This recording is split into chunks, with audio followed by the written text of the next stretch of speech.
Hi, my name is Ella Weil, and today I will be talking about the book The Prodigal God. More specifically, I will be talking about the two brothers, and I will be going into the story and the principles that come from the younger brother's storyline. I know you have all heard of the saying, make your own destiny and follow your heart. These sayings are dominating today's culture, and you hear them almost every day, and their main goals are to express ourselves and to become independent and free. Most people that actually want to say these things find emptiness instead of actual freedom and fulfillment.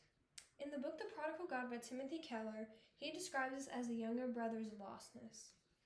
Jesus' parable of the prodigal son in Luke chapter 15 can be compared to the book by Keller in the way that it warns us that the desire and pursuit of self-freedom and discovery will lead to total emptiness and actual alienation from everyone in our lives.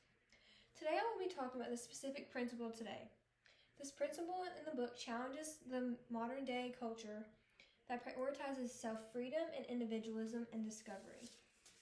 In the parable of the book, the younger son strongly demands his inheritance from his father. And obviously his father does not give him his inheritance, so he runs away and tries to find happiness and freedom on his own. The author explains that this actually represents the younger brother's lostness, and that is quoted all throughout this book. And this means that a life is founded on no authority, prioritizing self-freedom and happiness, and seeking total anonymity. The younger brother from this parable has a mindset of, it's my way or the highway, and we also hear that every day in today's culture. The author, Keller, tells us to steer clear from this mindset because in reality it leads to all-around emptiness and alienation like how I've previously stated. The younger son ends up starving and he is found alone with no one around him. And he realizes that this is caused by his desire to be alone and to find his own freedom and happiness because his father did not give him his inheritance. It's important to realize that this principle is all throughout today's culture because we promote individualism, self-freedom, and self-expression. Today, our culture has entirely encompassed the younger brother's mindset. We make individualism and self-expression our main desires and goals. And the media and the entertainment industry feed into this, and we fall right into them.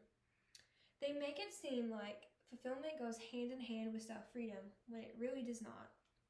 The song Born This Way by Lady Gaga encourages personal freedom and expression, which is fine, but the freedom and individualism in this song does not mention the loneliness and alienation that can occur when we reject people and are alone. The message from Born This Way by Lady Gaga reiterates the younger son's need for happiness and for wanting to be on his own, but instead, this freedom leads to more pain in the long run. The message from Keller encourages us in today's culture with the harsh realization that we all need to become aware of. That real freedom is not found in ourselves, but is found when we return to our home, which is our God. When you return to God, and when the son returns to God in the book The Prodigal Son by Timothy Keller, it is not end sadly or badly. The younger son is not in constant despair, and he actually has a good ending. When he understands that he fails and he goes back to his father, the father meets him with restoration, with grace, with peace, and comfort. Today, we need to realize and have some of this narrative and have this grace. This show, Ted Lasso, demonstrates how important relationships are over our individual desires. And that is important to realize, so we prioritize relationships with other people instead of prioritizing what we want in the moment and our happiness and freedom. Keller's principle in this book challenges us to understand freedom as something that only comes from God and not from being alone. It's not something we can have without God. The modern day media and culture wants us to think that freedom comes from giving into and following our desires. And instead, it wants us to reject those who disagree. But we should not do that. Keller emphasizes that this chase for freedom often leads to little fulfillment and emptiness, like how I've said before.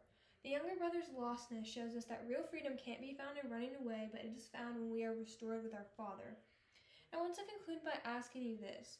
Are you chasing freedom that will only leave you empty? The parable in this book is important because it tells us that joy and freedom isn't found when we go off on our own and try to discover self-happiness or self-peace or whatever it is. Instead, it is found in our Father. So let's remember this principle today as we go about our days and as we just live in today's modern culture. And remember that we don't want to become like the younger son. We know God is always here for us, and we know God will always forgive us and meet us with grace and comfort and restoration. But instead, we need to know that our real freedom comes when we come back to God, and He will always meet us with that peace. So thank you.